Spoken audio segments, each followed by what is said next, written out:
আল্লাহর বান্দা নিয়ত কইরা বিয়া করলো, মাইয়া পাইছে ভালো বাবার সন্তান।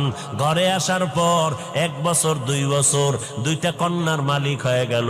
আবার কন্যা, আবার কন্যা, এভাবে কন্যা।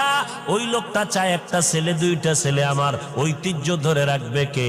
আমার এই ব্যবসা বাণিজ্যকে ধরে রাখবে। মনে মনে চায় আমার ছেলে দরকার অনেক, কিন্তু একটা ছেলেও নাই। আল্লাহর মর্জি, আল্লাহ কন্যা দেয় 1 2 3 4। এভাবে হতে হতে 6টা কন্যা সন্তানের বাবা হয়ে গেল এই বান্দা। এবার মাথা পুরা গরম। গরম হতে হতে এক পর্যায়ে গরম হইয়া কয়, ও আমার স্ত্রী, 7ম যদি সন্তান হয়, ছেলে যদি না হয়, গাত্তি রেডি কর, বাবার বাড়ি তালাক দিয়া বাড়ি ফিরাইয়া দিব। আর তোরে নিয়ে ঘর করব না। কন্যা সন্তান আমি চাই না, আমি চাই ছেলে। কন্যা দরকার নাই।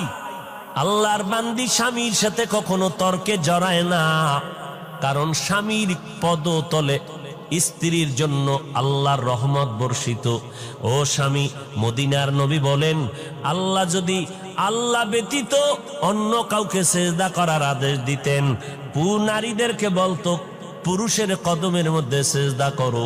এরে নবীর উম্মতের দল, আল্লাহ ছাড়া আর কাউকে সেজদা করা যেহেতু জায়েজ নাই, এই জন্য কোন নারী স্বামীর কদমে সেজদা করতেও পারবে না। আল্লাহ